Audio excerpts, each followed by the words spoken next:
Student lecture number 12 में शुरू करने लगा। लेक्चर नंबर 10 और 11 में हमने सॉलिड पोर्शन डिस्कस किया था। चैप्टर नंबर 2 का डिटेलिंग और उसको हमने खत्म कर ली।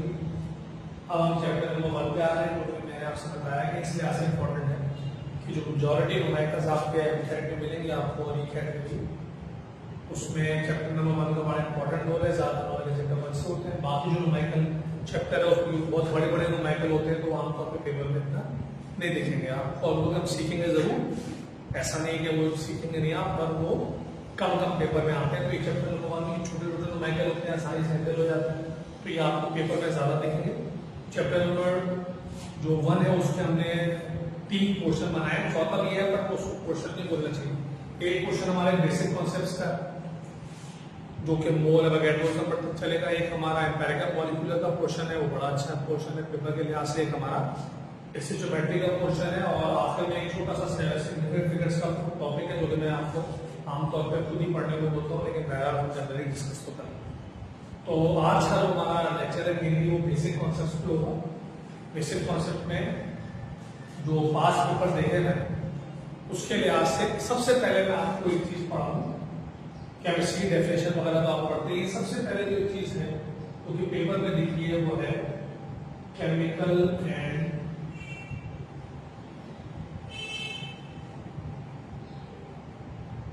फिजिकल चीज। ठीक है, सबसे पहली चीज जैसे मैंने कहा कि जो आपको पेपर में 2-3 दफा आएगी, जो कि आप उतना उसको हम अलग से पढ़ते नहीं है, वही है। पर ये पढ़ के फिर हम बेसिक चीज शुरू कर देंगे। इसके कुछ सवाल पेपर में मुझे देखे हैं पास में, तो मैंने कहा कि आपको आप क्या बेसिक में करा के गए। अभी वो फिजिकल और केमिकल चेंज ये कहता है कि जब मैटर चेंज करते हैं अपने आप को, एक फॉर्म से दूसरे फॉर्म में जाता है, तो कभी तो ऐसा होता है कि वो अपनी कॉम्पोजिशन भी चेंज करता है साथ में, और कभी कॉम्पोजिशन चेंज नहीं करता। कॉम्पोजिशन चेंज करेगा तो प्रॉपर्टीज भी चेंज होंगी, और कॉम्पोजिशन चेंज नहीं करेगा तो प्रॉपर्टीज भी चेंज नहीं होगी।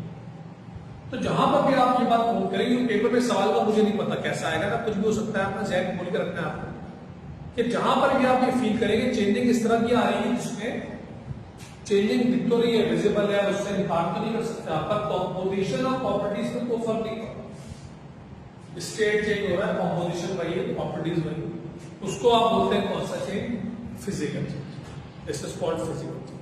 और जहां पे आप नोट करेंगे यार साथ में कॉम्पोजिशन भी चेंज हो रही है या साथ में प्रॉपर्टीज भी चेंज हो रही है, आप ऐसा नोट करें जहां पर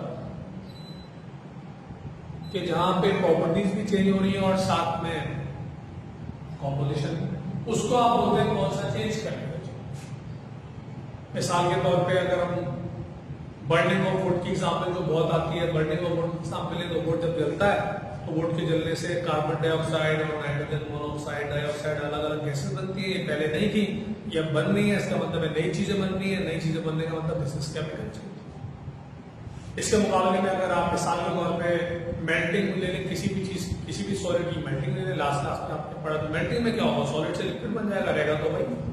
बॉइलिंग में क्या होगा? लिक्विड से गैस बन जाएगा, रहेगा तो भाई। सॉलिबिलिटी में क्या होगा? पानी में डिसॉल्व हो जाएगा, हीट करोगे वापस मिल जाएगा। तो दीज आर फिजिकल प्रॉपर्टीज या फिजिकल। जहां पे कॉम्पोजिशन पे इफेक्ट नहीं पड़ रहा वो फिजिकल चेंज, और जहां पे कॉम्पोजिशन भी इफेक्ट हो रही है इट इज केमिकल चेंज। ये आपने ध्यान में रखना, जो कि बिल्कुल शुरू में मैंने भूल जाता था मैं। अच्छा, अब इसके बाद सबसे पहले हम स्टार्ट, बहुत छोटी छोटी कुछ चीजें आएंगी तो मैं केस चलूंगा।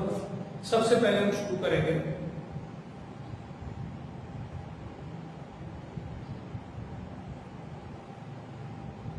एटॉमिक, ठीक, उसके बाद मास,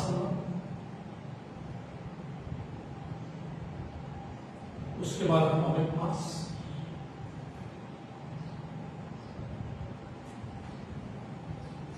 बेसिक चीज है। एटॉमिक का केस चलूंगा तो बहुत बेसिक चीज है। एटॉमिक नंबर क्या होता है? हर एटम में आपको पता है इलेक्ट्रॉन प्रोटॉन न्यूट्रॉन, तो किसी भी एटम में इलेक्ट्रॉन प्रोटॉन और न्यूट्रॉन में से सिर्फ अगर आप इलेक्ट्रॉन या प्रोटॉन की तादाद, एंड न्यूट्रॉन, क्योंकि इलेक्ट्रॉन प्रोटॉन की तादाद बराबर होगी, तो किसी भी एटम में आप इलेक्ट्रॉन और प्रोटॉन की तादाद पता कर ले तो उसको आप बोलते हैं एटॉमिक नंबर। किसी भी एटम में सिर्फ और सिर्फ इलेक्ट्रॉन की तादाद या सिर्फ और सिर्फ प्रोटॉन की तादाद देखेंगे आप, तो सच क्वांटिटीज को एटॉमिक नंबर यानी आपको इलेक्ट्रॉन देखना भी अलाउ है, आपको प्रोटॉन देखना भी अलाउ है, दोनों देखने की जरूरत नहीं है, दोनों की तादाद बराबर होती है। तो this is your atomic number. जैसे कार्बन का एटॉमिक नंबर 6 है क्योंकि उसमें 6 इलेक्ट्रॉन होते हैं, 6 प्रोटॉन होते हैं। सोडियम का एटॉमिक नंबर 11 है, 11 इलेक्ट्रॉन होते हैं, 11 प्रोटॉन होते हैं। क्लोरीन का एटॉमिक नंबर 17 है, 17 इलेक्ट्रॉन होते हैं, 17 प्रोटॉन। ऑक्सीजन का एटॉमिक नंबर 8 है, 8 इलेक्ट्रॉन होते हैं, 8 प्रोटॉन। किसी भी एटम में नंबर ऑफ इलेक्ट्रॉन या फिर प्रोटॉन की तादाद जो भी होगी उसको बोलेंगे एटॉमिक मास। नंबर में क्या करेंगे आप, प्रोटॉन और न्यूट्रॉन की तादाद का सम। टाइम जाएगी मैं बिल्कुल स्ट्रेट फॉरवर्ड बात है कि मास नंबर में जो भी प्रोटॉन की तादाद होगी, नहीं मालूम है पूछ लेंगे आप, कोई लॉजिकल बात तो नहीं। तो प्रोटॉन और न्यूट्रॉन की जो भी तादाद होगी उसका आप सम कर देंगे तो वो जो आंसर आएगा उसको बोलते हैं mass number. Sum of proton and neutron is called mass number. ठीक है भाई। तो एटम में आप इलेक्ट्रॉन और प्रोटॉन की तादाद देखो तो वो एटॉमिक नंबर है। अगर प्रोटॉन और न्यूट्रॉन की तादाद का आप सम कर देंगे तो it is what, it is mass number.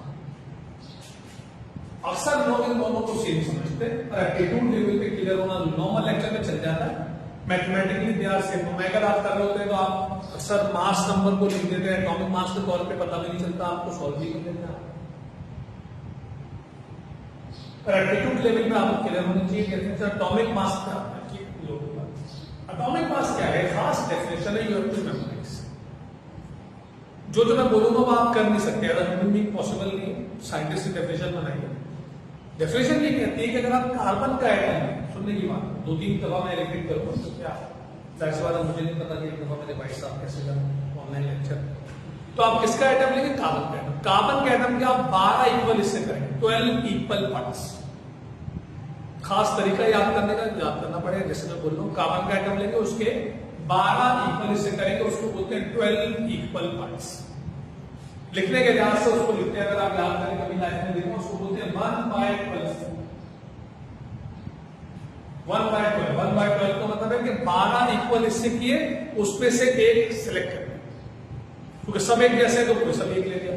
तो कार्बन का एटम लिया, उसके 12 इक्वल हिस्से किए और 12 इक्वल हिस्से करने के बाद उसमें से एक अलग कर लिया। वो जो एक अलग कर लिया वो बन गया स्टैंडर्ड। क्या बन गया, स्टैंडर्ड बन गया। उसको इंग्लिश में बोलते हैं 1/12 पार्ट। अब उस एक पार्ट स्टैंडर्ड बन गया, उसको फिर आपने कंपेयर करना है हर एटम से। जैसे कोई आपसे बोलता है कि मैग्नीशियम का मास बताओ, तो सुनने की बात है। किसी ने आपसे बोला मैग्नीशियम का मास बताओ, तो आपने क्या किया कि आपने बिल्कुल जैसे मैं बोल रहा हूं, अगेन करना नहीं है, जहन में सोचें कि आपने फिजिकल बैलेंस किया, फिजिकल बैलेंस के एक जो पोर्शन है उसका, उसमें आपने मैग्नीशियम का एक एटम रखा। जाहिर बात है मैग्नीशियम का एटम रखेंगे तो ऊपर नीचे चले जाता। कभी आपने देखा हो दिमागों में, जहां वजन रखते हैं वो नीचे चले जाता, वो नीचे चला। अब आपको इधर से बैलेंस करना, दूसरे जो पलटा था साइड से बैलेंस करना। वो जो एक पार्ट आपने स्टैंडर्ड बनाया था, थोड़ी देर पहले मैंने बोला एक पार्ट को आपने स्टैंडर्ड बनाया, उस एक पार्ट को आपने डालना है, उसी जैसा एक और पार्ट डालना है, उसी जैसा एक और पार्ट डालना है। ऐसा तब तक डालना है जब तक वो बैलेंस हो। ऐसे बैलेंस करते हैं। जब वो बैलेंस हो जाएगा, बैलेंस हो गया तो आपने देखा भाई कितने पार्ट आपने डाले। जितने पार्ट डालने पर वो बैलेंस होगा, that is called atomic mass of magnesium. अभी करने के लिहाज से मैंने बताया, मैंने एक्सप्लेन करने के लिए आपको बताया कि ऐसे ऐसे करना है, करना कराना कुछ नहीं, आपने सोचना है सभी। मैंने आपको समझाने के लिए बताया कि आप इस तरह से सोचें, करना नहीं आप। तो बैलेंस किया, एक साइड पे एटम रख दिया, कोई सा भी एटम रख दिया, दूसरे साइड पे वो स्टैंडर्ड पार्ट एक एक करके डाले। कब तक डाले, जब तक वो बैलेंस नहीं हो गया। तो मैग्नीशियम में 24 पार्ट डालने पे बैलेंस हो जाता है। मैग्नीशियम में 24 पार्ट डालने पे वो क्या हो जाता है, बैलेंस हो जाता है। तो आप बोलेंगे the atomic mass of magnesium is 24। Oxygen में वो 8 पार्ट डालने पे बैलेंस होता है। नाइट्रोजन में वो 14 पार्ट्स में, ऑक्सीजन में वो 16 पार्ट डालने में 16 पार्ट डालने में बैलेंस होगा। नाइट्रोजन में 14 पार्ट्स डालने में बैलेंस होगा। हाइड्रोजन में समझ में आया था बहुत से लोगों को मैंने बोला कि हाइड्रोजन समझ में आया था। हाइड्रोजन में क्या होगा, एक पार्ट डालेंगे बैलेंस होगा। हाइड्रोजन एक तरफ डाला, दूसरी तरफ एक पार्ट डाला तो बैलेंस हो गया। तो इसलिए हाइड्रोजन का एटॉमिक मास आना। और आखिरी जो बात करो इससे समझ आने तो आ जाएगा, वो ये कि कार्बन का अपना मास निकालना है। कार्बन का अपना मास निकालना है, तो एक तरफ कार्बन लगा, दूसरी तरफ वो पार्ट डालने शुरू किए, डालते डालते एक्जेक्टली जब कितने हो जाएंगे 12 तो बैलेंस हो जाएगा। इसलिए कार्बन का एटॉमिक मास। तो डेफिनेशन क्या बनी, डेफिनेशन भी याद रखिए। डेफिनेशन क्या भाई, किसी भी एटम के मास को निकालने के लिए अगर आप कार्बन के एटम का 1/12 स्टैंडर्ड वर्ड है, इसमें चेकिंग नहीं हो सकती। कार्बन के एटम का 1/12 पार्ट सेलेक्ट करें, स्टैंडर्ड बना लें, और 1/12 पार्ट को स्टैंडर्ड बना के किसी भी चीज का वजन आप कर लें तो that is called what, that is called atomic. किसी भी चीज का, किसी भी एटम का वो मास, किसी भी एटम का वो मास जो कार्बन के एटम को, कार्बन के एटम के 1/12 पार्ट को स्टैंडर्ड बना के निकाला जाए, this is called atomic mass. जो कि निकालना, अच्छा फर्क क्या है? फर्क ये कि आपने अक्सर नोट किया होगा, अगर आप बुक में देखें तो जो एटॉमिक मास है, क्योंकि ये एक्चुअल वेट होता है, कंपैरिजन से निकलता है, जो पॉइंट्स पे भी होता है, आपने नोट किया। क्लोरीन 35.5, बुक खोलेंगे तो 0.0 लिखा होगा, पॉइंट कुछ लिखा होगा, जबकि मास का कभी पॉइंट नहीं होता। तो दोनों के आंसर में 99% सिमिलरिटी होती है, पर क्योंकि mass number is the sum of atomic mass, वो कभी डेसिमल नहीं हो सकता। एटॉमिक मास जो है वो डेसिमल नहीं हो सकता, वो एक्चुअल मास है, इसीलिए वो आपको डेसिमल में भी मिलता है। डिफरेंस है, आपको जानना चाहिए। मास नंबर का कोई यूनिट नहीं होता, वो नंबर होता है। एटॉमिक मास का यूनिट होता है एक वर्ड डिफरेंस है, जो कि आपको। अच्छा, आप किसी के घर में आ रहे हैं, कार्बन को स्टैंडर्ड क्यों बनाया है, तो उसका जवाब ये है कि आईयूसीएन ने कार्बन को स्टैंडर्ड बनाया, किसी एक को तो बनाना था, कोई रीजन उसने नहीं दिया है। लेकिन ये जरूर है कि इससे पहले स्टैंडर्ड और भी रहे। इससे पहले ऑक्सीजन का स्टैंडर्ड था, उसको 1/16 पार्ट बोलते थे। क्लोरीन भी स्टैंडर्ड था, उसको बोलते थे 1/35.6 पार्ट, ये सब था। पर जो लेटेस्ट डेफिनेशन है उसमें कार्बन स्टैंडर्ड, और आईयूसीएन ने कार्बन को स्टैंडर्ड बनाया हुआ है, उसी से पढ़ते हैं आप। और आप अपने लेवल पे आपने इतना काफी आपके लिए कार्बन को आपने स्टैंडर्ड बना के प्रोसीड किया।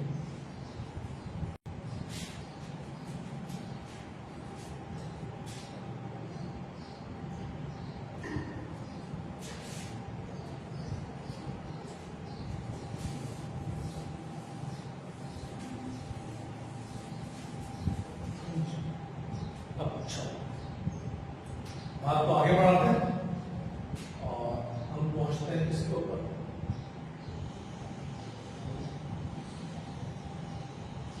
अच्छा, तो मुझे लगता है कि आपके लेवल में बोल ये सोचूं कि भाई किसी को मॉलिक्यूलर मास निकालना नहीं आता, पर मसला ये है कि बहुत दिन बाद आपको चीजें करते हैं। मसला ये है कि मॉलिक्यूलर मास अगर निकालना आपको नहीं आएगा तो पता नहीं कितने ऐसे नुमाइंदे आपसे नहीं, अच्छी बात नहीं होगी। लिहाजा अगर आप चाहते हैं कि नुमाइंदे आप आसानी से हैंडल करें तो मॉलिक्यूलर मास में आपको स्ट्रॉन्ग होना चाहिए। अगर आप वीक है तो प्रैक्टिस करें। मॉलिक्यूलर मास का होता है कि एटॉमिक मास पढ़ते हैं आप।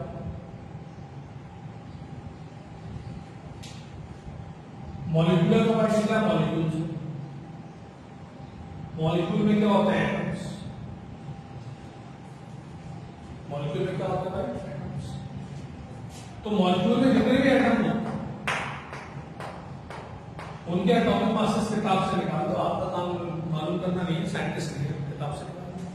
और जब किताब से एटॉमिक मासेस मिल जाए तो रुका आप प्रैक्टिस मास निकाल। एक मॉलिक्यूल है, मॉलिक्यूल में कौन है? एटम्स। मॉलिक्यूल में कौन है भाई? एटम्स। जितने भी एटम्स मॉलिक्यूल में हैं आपने उससे पहले क्या निकाले? Atomic masses. ठीक है, आपने उन्हें क्या निकाला? एटॉमिक मासेस निकाला। तो एटॉमिक मासेस आपने निकाल ली तो उनका आपने कर देना सम। तो सम के बाद जो आंसर आएगा इट इज कॉल्ड व्हाट? दोबारा से सुन लें, मॉलिक्यूल है, मॉलिक्यूल में कौन है? एटम्स। एटम का क्या है? एटॉमिक मास है। आपने मॉलिक्यूल के एटॉमिक मास निकाले, क्या करना है? मिसाल के तौर पे पानी से शुरू करते हैं समझाने के लिए कि भाई पानी में हाइड्रोजन के 2 एटम, एक का मास होता है 1, तो 2 एटम का मास हो जाएगा 2। ऑक्सीजन का मास होता है 16, तो आपने जमा कर दिया तो ये आ गया 80 और यूनिट हो गया इसका है।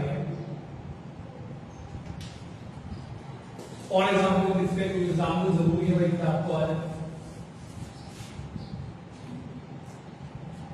MgCl2, मैग्नीशियम का एटॉमिक मास होता है 24। मैग्नीशियम का एटॉमिक मास कितना होता है? 24। क्लोरीन का एटॉमिक मास होता है 35. मैग्नीशियम कितने एटम है? एक एटम में, तो मैग्नीशियम को मल्टीप्लाई करना है 1 से। बिल्कुल आसान आपको बताओ। क्लोरीन के कितने एटम है? 2, तो उसको मल्टीप्लाई करना है 2 से, तो ये 70। इन दोनों का सम कर दिया, कोई डेफिनेशन क्या सम करना, तो 24 और 71 जब सम करेंगे दिस इज 95 जो है एटॉमिक मास है किसका, atomic mass of magnesium chloride, molecular mass of magnesium chloride. अच्छा, बॉन्डिंग के चैप्टर में आप एक बात पढ़ेंगे, मैं अभी क्लियर कर दूं वरना तब हो जाएंगे आप। दैट इज के बिल्कुल यही मेथड अगर आप आयनिक कंपाउंड पे क्योंकि ये NaCl को आयनिक कंपाउंड है तो बताया गया, अच्छी बात नहीं है कि इसको भी बिल्कुल वैसे करेंगे, पर इसको मॉलिक्यूलर मास की जगह पे फॉर्मूला यूनिट बोलते हैं। ये बॉन्डिंग के चैप्टर में पढ़ेंगे आप क्यों बोलते हैं, पर ये ध्यान में रखें कि अगर आप ट्रीटमेंट कर रहे हैं मॉलिक्यूलर मास निकाल रहे हो और मॉलिक्यूलर मास जिसका निकाल रहे हैं वो आयनिक कंपाउंड है तो कुछ भी नहीं करना, पढ़ना बिल्कुल वैसे ही है, पर टर्मिनोलॉजी में उसको मॉलिक्यूलर मास नहीं बोलेंगे, उसको फॉर्मूला मास बोलेंगे। और अगर वो कोवेलेंट कंपाउंड है तो जैसा नाम उसको आप देते हैं वैसा देते, कोई आपको इशू नहीं। ये बात क्लियर हो गई सबको। तो मैग्नीशियम क्लोराइड जो आयनिक कंपाउंड था तो मेरे जहन में आ गया, ये बताना मेरे हिसाब से। एक एग्जांपल और ले लेते हैं, एक एग्जांपल और ले लेते हैं। अब इस एग्जांपल में कैल्शियम कितने एटम है, एक एटम में कैल्शियम का वेट होता है 4। ऑक्सीजन में कितने एटम कितने, आपको ब्रैकेट में देखिए, ब्रैकेट जानबूझ के बनाई जाएगी, ये भी क्लियर हो जाए। ब्रैकेट के बाहर जो नंबर होता है वो अंदर के तमाम एलिमेंट का होता है, ब्रैकेट के अंदर के तमाम एलिमेंट्स होता है वो आपस में मल्टीप्लाई होता है। और ऑक्सीजन का अंदर एक एटम है, बाहर लिखा है तो 2 को 1 से मल्टीप्लाई करेंगे तो 2 आ जाएगा। तो ऑक्सीजन के 2 एटम्स है तो 60 इसका वेट हो गया ऑक्सीजन का, 2 इसके एटम। हाइड्रोजन का वेट 1 है, इसके 2 एटम, 40 प्लस 32 प्लस तो ये आपका है 70 ठीक है। ये एग्जाम्पल मैंने सिखाई, इस पर थोड़ा टाइम लगाएगा, अगर आप कंफ्यूज होते हैं गलती करते हैं तो इस पर थोड़ा प्रैक्टिस कीजिएगा। नंबर ऑफ एटम का इंतजार कर दिया आपने, नंबर ऑफ एटम मल्टीप्लाई करके सबका सम कर देना, दिस इज मॉलिक्यूलर मास। तो मॉलिक्यूल में एलिमेंट्स दिए, एलिमेंट का एटॉमिक मास पता किया, उनको सम कर दिया, सम करने के बाद जो फाइनल आंसर आया this is called molecular mass.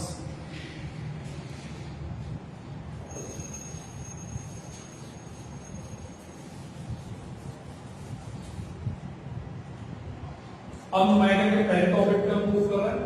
पहला टॉपिक जो न्यूमेरिकल का है, पहले हम उनको डिफाइन कर लेते हैं, फिर इसके 2-3 न्यूमेरिकल हम करेंगे। न्यूमेरिकल में मेरी बड़ी एडवाइस होगी आपको हमेशा वाली के वीडियो पॉज करके खुद भी ट्राई कीजिएगा, फिर चेक कीजिएगा मेरा आंसर, फिर वेरीफाई कीजिएगा सही आ रहा है तो बहुत अच्छी बात है।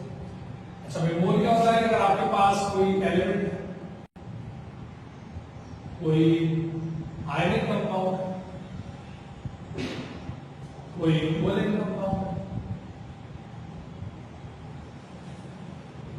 एलिमेंट के लिए एटॉमिक मास का वर्ड है, आयनिक कंपाउंड के लिए फॉर्मूला मास का वर्ड है, और कोवेलेंट कंपाउंड के लिए मॉलिक्यूलर मास का वर्ड है। इन तीनों का यूनिट मैंने अभी आपको 2-3 दफा बताया कि इनका यूनिट होता नहीं है, एटॉमिक मास यूनिट इनका यूनिट। करना आपने सिर्फ ये है कि इनका यूनिट चेंज करके गिराना देना है, वैल्यू में चेंजिंग देना। मेथड फॉलो करवा रहा हूं मैं आपको, किताब मेथड क्या है बता रही। करना आपने क्या है कि वैल्यू चेंज नहीं करनी, यूनिट चेंज कर देना, और यूनिट को किसके बजाय AMU के बजाय ग्राम में लिख देना, यानी वैल्यू वही रखनी है, यूनिट AMU के बजाय ग्राम लिख देना। तो उस सूरत में this is called 1 mole of that substance. This is called, वैसे डेफिनेशन से क्वांटिटी ऑफ सब्सटेंस है, अगर आपको छोटी डेफिनेशन चाहिए तो mole is the quantity of substance. पर जो सवाल होती है डेफिनेशन वो मैंने आपको बताई कि एलिमेंट का एटॉमिक मास, मॉलिक्यूल का मॉलिक्यूलर मास, और आयनिक कंपाउंड का आयनिक मास। इनको किसमें लिखने के बजाय AMU में लिखने के बजाय अगर आप किसमें लिख दें, ग्राम्स में, AMU में लिखने के बजाय किसमें लिख दें, ग्राम्स में, वैल्यू चेंज ना करें तो वो कहलाएगा 1 mole of that substance. This is called 1 mole of that substance. मिसाल देता हूं मैं, तीनों की एग्जांपल लेंगे।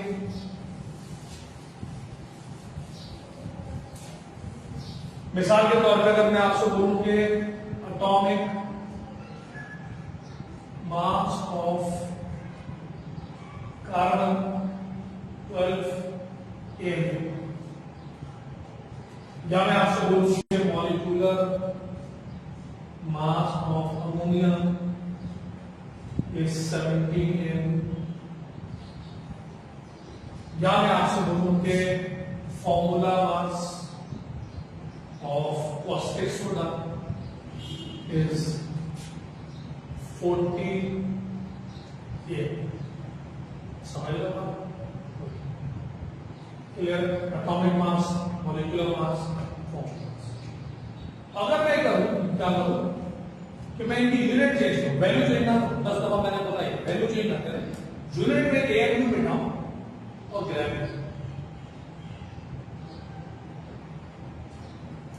यूनिट AMU बिठाने का लिखूं, ग्राम लिखूं, तो फिर यहां पर मुझे एटॉमिक मास, मॉलिक्यूलर मास, फॉर्मूला मास तीनों बिठाने पड़ेंगे और इसकी जगह पे लिखना पड़ेगा 1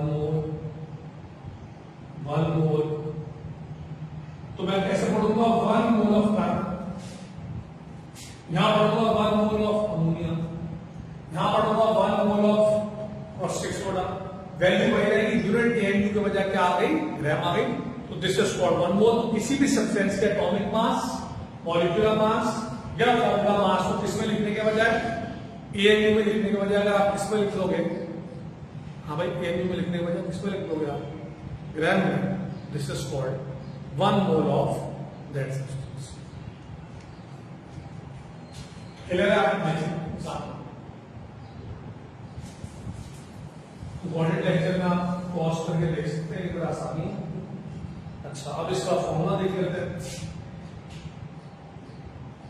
मोल का फॉर्मूला बड़ा मशहूर है। एप्टीट्यूड में किसी भी चीज को आसान या मुश्किल नहीं लेना है, हर चीज को अहमियत देनी है। मास ग्राम अपॉन मोलर मास, मास इन ग्राम अपॉन मोलर मास। मास इन ग्राम तो मास इन ग्राम है, उसको मैं क्या बताऊं आपको? मोलर मास जो होता है कंबाइंड नेम है एटॉमिक मास, मॉलिक्यूलर मास और फॉर्मूला मास। ठीक है भाई? Atomic mass, molecular mass and what? Formula mass. They are combinedly called what? They are combinedly called molar mass. ठीक है? एटॉमिक मास, मॉलिक्यूलर मास और formula मास को आप इकट्ठा बोल सकते हैं मोलर मास। ये फॉर्मूला, अब इसके हम 3 नोमेनक्लेचर करेंगे और फिर एग्जाम असाइनमेंट को बहुत सारा करेगा। मैं करूंगा find number of moles in 125 grams of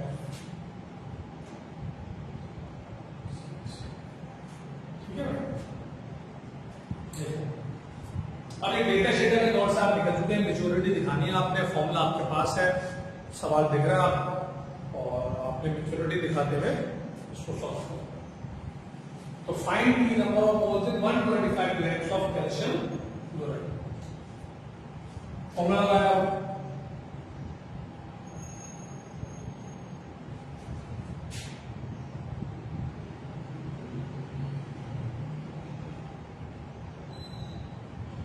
mass in grams divided by mass in gram divided by molar mass.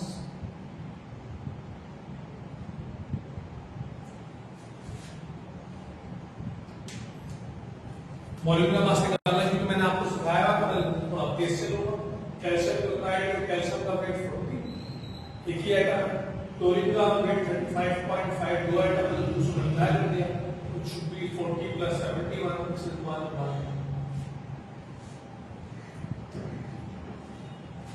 यहां पे जरा वैल्यू प्लेस करवाते हैं आप। मोल आपको निकालना है तो उसको आपने डिस्टर्ब नहीं किया। मास इन ग्राम आपको दिया हुआ 125। मैं यहाँ मैनुअल कैलकुलेशन करूंगा, कैलकुलेटर वगैरह मैंने नहीं रखा हुआ, तो मेरा आंसर थोड़ा आपको डिफर करेगा।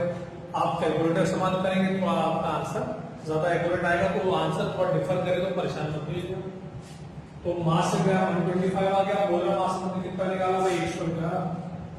डिवाइड करने से जिनको मैनुअल कैलकुलेशन भूल गई है, हमारे पास सीख लेंगे, हमारी तो कोई नहीं।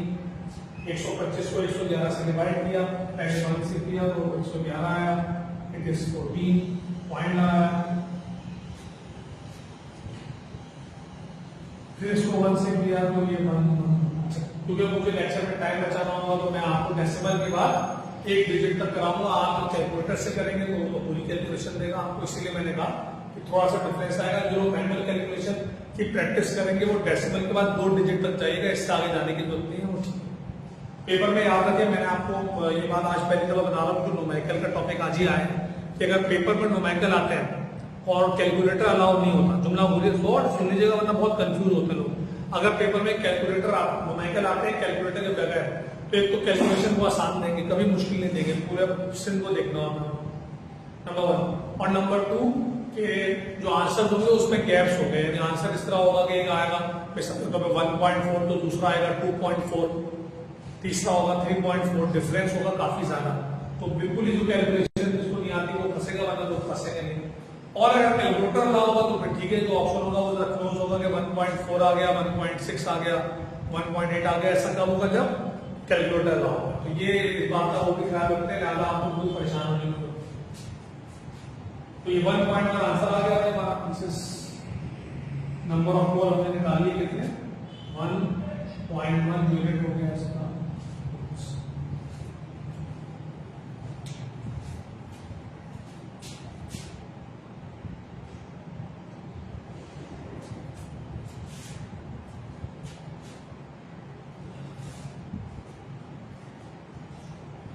मैं आपके सामने बोर्ड पर है, कोई भी कंफ्यूजन अगर आपको है करिए।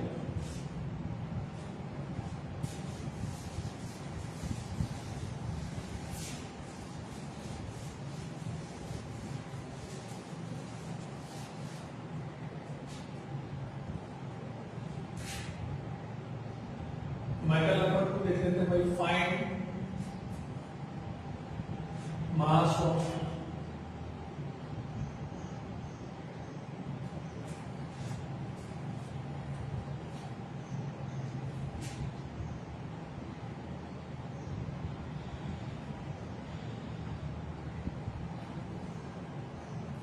find mass of 3.25 moles of ethane।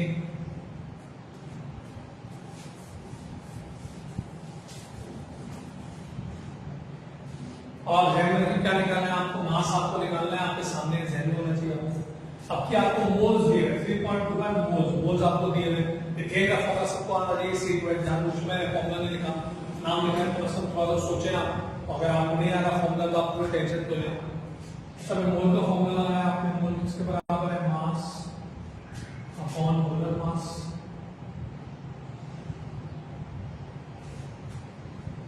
Value place करते हैं, मोल आपको अपनी पता है, मैं मोल की जगह पे आ गया 3.25।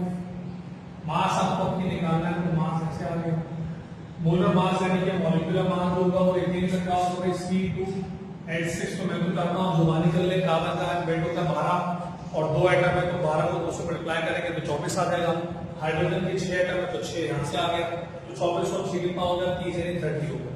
24 प्लस 6 कितना हो गया, 30। तो कार्बन से 24 आ गया और हाइड्रोजन से 6 आ गया, तो दिस इज 30। अच्छा भाई 30 यहाँ पे डिवाइड हो गया, वहां जाएगा तो 3.25 से क्या होगा, मल्टीप्लाई होगा। स्टेप स्टेप कर देंगे, 2 आंसर निकल रहे हैं।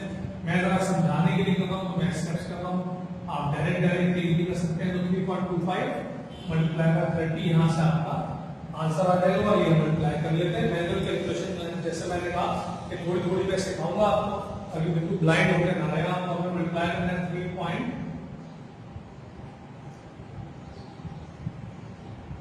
पॉइंट का जरा ख्याल कीजिएगा, ऑनलाइन लेक्चर है, देखने में जरा परेशानी होगी। 3.25 को मल्टीप्लाई करना है 30 से, ठीक है भाई। तो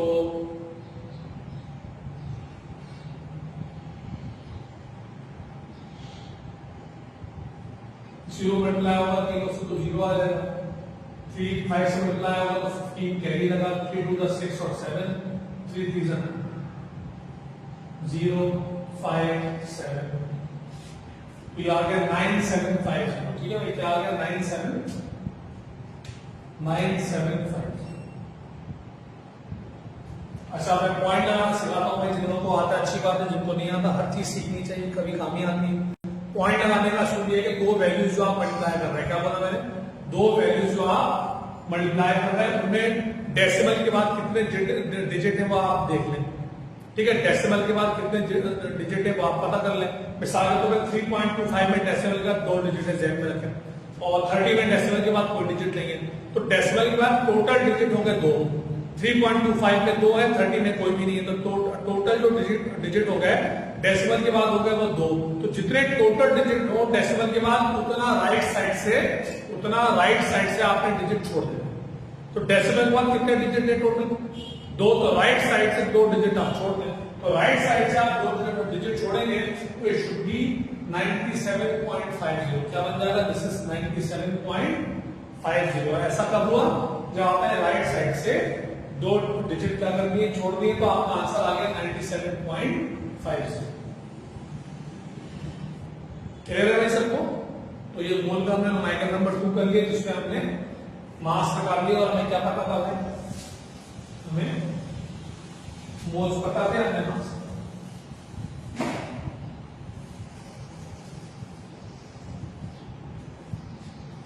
थर्ड न्यूमेरिकल करते हैं। थर्ड न्यूमेरिकल क्या होता है? थर्ड न्यूमेरिकल बोलता है find the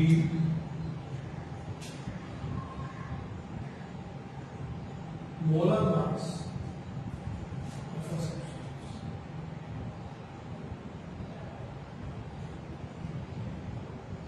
find the molar mass of a substance contain 4.2 moles in 100। ठीक है, बात समझने का क्या बोल रहा है? सवाल बोल रहा है कि फाइंड द मोलर मास। अब क्या आपको मोलर मास या मॉलिक्यूलर मास या एटॉमिक मास या फॉर्मूला मास सबके की नाम? अब क्या आपको मोलर मास निकालना है और आपको क्या कर दिया हुआ? मोल दिए हुए 4.2, आपको मास दिया हुआ 100। ठीक है भाई, तो फॉर्मूला लगाते हैं। आप जहन में इमेज बना लेंगे, मैं क्या क्या लिखूंगा आप।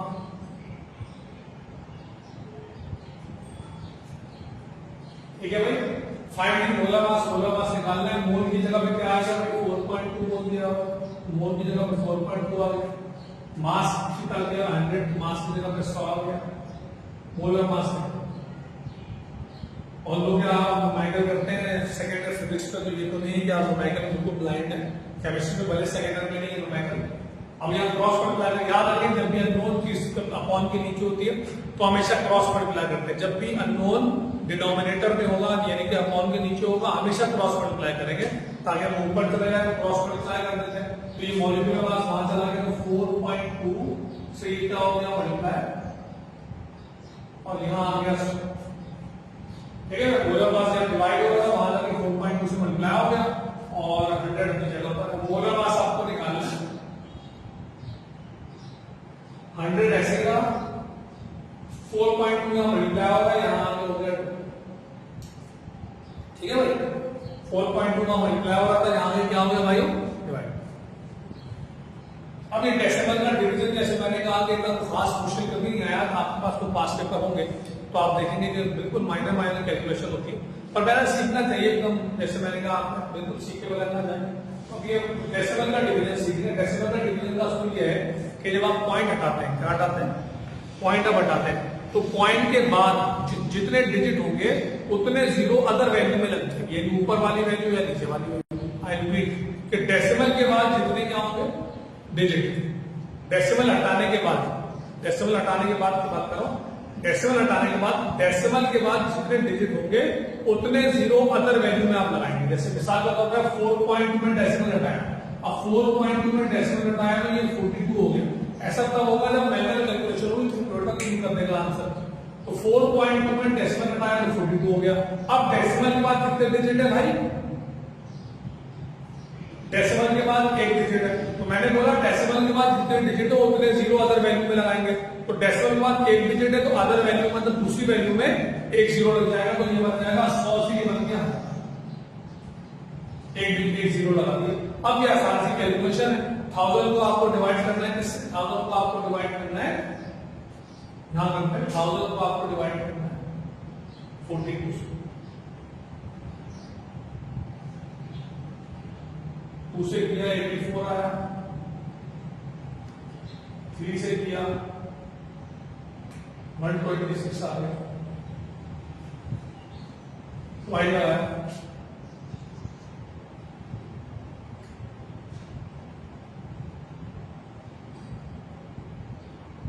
तो 7 से करेंगे तो आ जाएगा 200-300 के आसपास। ना कर लेता हूँ 42 को 7 से 14 और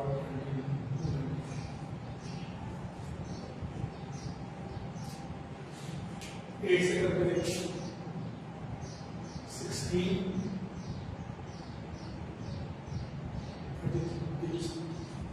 तो 8 से यहाँ 3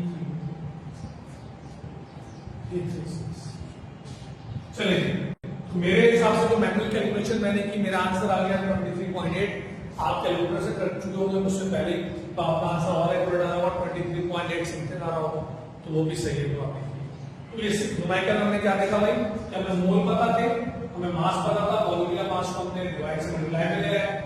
सीधी मैथमेटिक्स है, मैथ्स वाले को ज्यादा आसानी से कर लेंगे, बायोलॉजी वालों को ऐसी बात है जिम्मेदारी है। न्यूमेरिकल 4 5 6 7 तो आपने जो आप समझ चाहिए मल्टीप्लाई वाला डिवाइड हो गया, सॉल्व करना सीख लिया हम। यहाँ से हमारा फाइनल आंसर देख लेंगे सर इसको।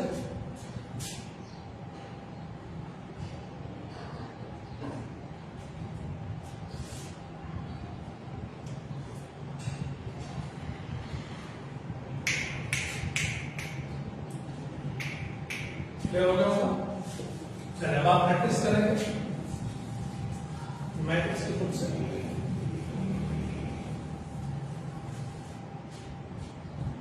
नेक्स्ट हमारा जो टॉपिक है जो मेरी अगले लेक्चर में डिस्कस होगा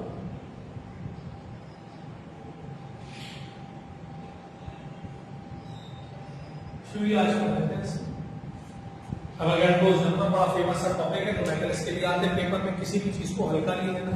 पेपर में हर चीज आती है तो आसान और मुश्किल सभी मिलेगा। ज्यादा आपकी जिम्मेदारी है कि आप रिस्पॉन्सिबल स्टूडेंट बने और आसान मिले किसी चीज। अवोगाड्रो ने क्या बोला भाई? अवोगाड्रो ने बोला कि दुनिया में कोई सा भी सब्सटेंस, कोई सा अपनी मर्जी या तो उसमें एटम्स हो, अगर वो एलिमेंट है उसमें एटम्स होगा। यहां तक मैं लॉजिक दे रहा हूं, किसी को अगर पहचानना नहीं आता कि एटम क्या होता है, मॉलिक्यूल क्या होता है, आइंस क्या होता है, तो चलो मैं इस बहाने बता रहा हूं। तो दुनिया में कोई सा भी सब्सटेंस है अगर वो एलिमेंट है तो उसमें एटम्स होंगे। एलिमेंट कौन सा वाला? मोनोटॉमिक वाला, जिसके साथ 2 नहीं लगाते, वो एलिमेंट जिसके साथ 2 नहीं लगाते, sodium, magnesium, carbon, sulphur, phosphorus, iron, gold, silver, फला फला फला, वो एलिमेंट जिनके साथ 2 नहीं लगाते उनको बोलते हैं मोनोवैलेंट एलिमेंट। क्या बोलते हैं? मोनोवैलेंट या मोनोटॉमिक। मोनोटॉमिक है, मोनोवैलेंट नहीं, मोनोटॉमिक एलिमेंट। तो मोनोटॉमिक एलिमेंट जो होंगे उनमें एटम्स होंगे। इसी तरह उसमें मॉलिक्यूल्स हो सकते हैं। मॉलिक्यूल्स कब होंगे? जब एलिमेंट डायटॉमिक हो, जैसे O2, Cl2, N2, H2, या फिर कंपाउंड हो जैसे कि NaCl और CO2 और NaCl बोलो अपना CO2 अमोनिया, कोवैलेंट कंपाउंड, आयनिक नहीं covalent.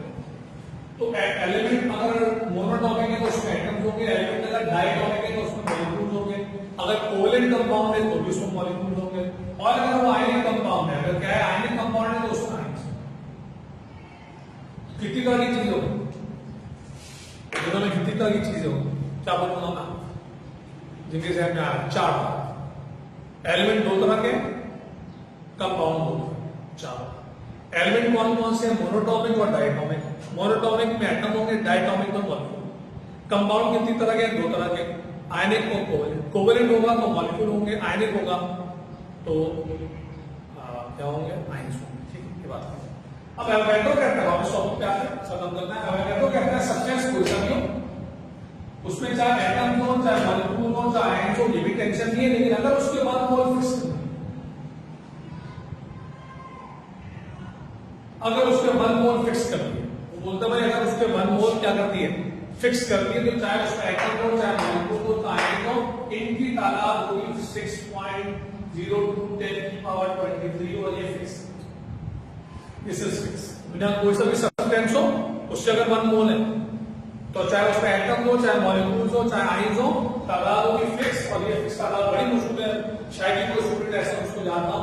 This quantity is called Na, N for number, A for Avogadro, तो उसको बोलते हैं एवोगाड्रोस नंबर। तो दुनिया में कोई सा भी एटम, कोई सा भी सब्सटेंस हो, उसमें चाहे एटम्स हो, चाहे मॉलिक्यूल्स हो, चाहे आयंस हो, उनकी तादाद फिक्स होगी और that quantity is called Avogadro's number. Very quickly मैं आपको इस एग्जांपल दे रहा हूं और देन हम न्यूमेरिकल करेंगे अगले लेक्चर में इसके।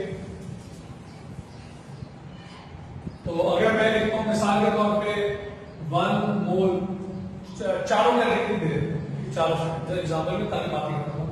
इसे 1 मोल ऑफ आयरन,